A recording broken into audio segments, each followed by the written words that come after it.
Good morning. I just did my talk on the other social media as I said that I would do. I'm kind of flipping back and forth. This one is just a very, very, very quick introduction, um, maybe to whet your appetite a little bit, but an explanation as to why on my other social media page I had thanked Soul for my children's. My daughter went through a tornado last weekend, came in on a Sunday, and I was mama energy, and so that is who I pray to. I'm married to a Norwegian, and Norse beliefs have been a part of his life, and especially his adult life. So I am learning more and more and more, and I'm also learning from him the correspondences to kind of what I knew just classically speaking. We all learn about. Um, I think most of us going through school, especially those of us that have gone on into college, learn about the classical Greek mythology and Roman mythology, those correspondences together, but we never learn about anything else, right? Unless you actually study it. So that said, just again, my Norwegian is very, very bad. I apologize ahead of time. But Sol was the goddess of the sun, and her brother Moni was god of the moon. And I always found that interesting that classically we see the moon as being feminine and the sun as being masculine. Especially like when I read tarot, that's how I read them. So this was enlightening to me. Um, the basic, very basic, is that Soul is seen as a healer. Sometimes she's referred to by her daughter's name, Suna, sometimes Sun. Um, there is a story behind her father and why she came to drive the chariot across.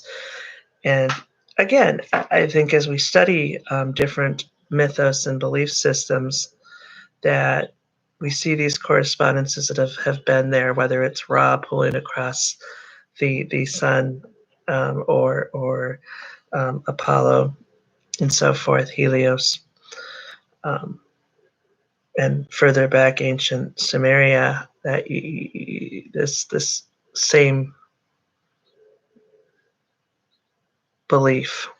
Um, And I do have Asatru friends and Odinist friends, and I am so grateful to them for giving me more and more information about the Eddas and the stories. So her story is that she goes across the sun, um, brings it across every day, and that in the event that we see an eclipse, it is Skoll, who is a wolf, um, also known as Fenrir, has tried to snip at her and thus causes the eclipse.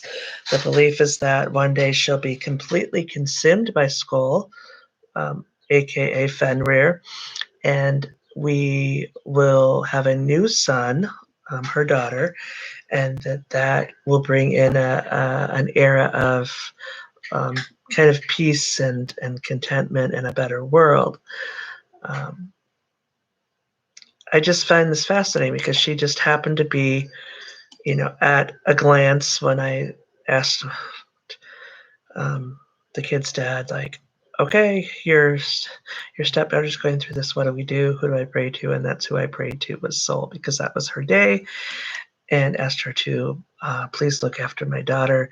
And um, in sharing that, I will say that my daughter, the tornado hopped over her house. Literally, it destroyed on either side, and it missed her. Um, because of my husband's belief systems and so forth, we've incorporated a lot of things and into our household. And I'm still learning. My pronunciation of Norwegian is very bad, and I apologize. But I wanted to kind of share my personal experience in working with her. And again, as I said before in my introduction, my videos will be um, varied. That's why I don't have a niche, because I'm kind of, my niche is myself. My experiences working in this particular case, as we're talking about Soul, my experiences working with um, pantheons across the board because I am a pantheonist. I believe in all of the gods and belief systems and that they are all there. And I'm always, I love to learn too, and I love to work with these deities and honor them.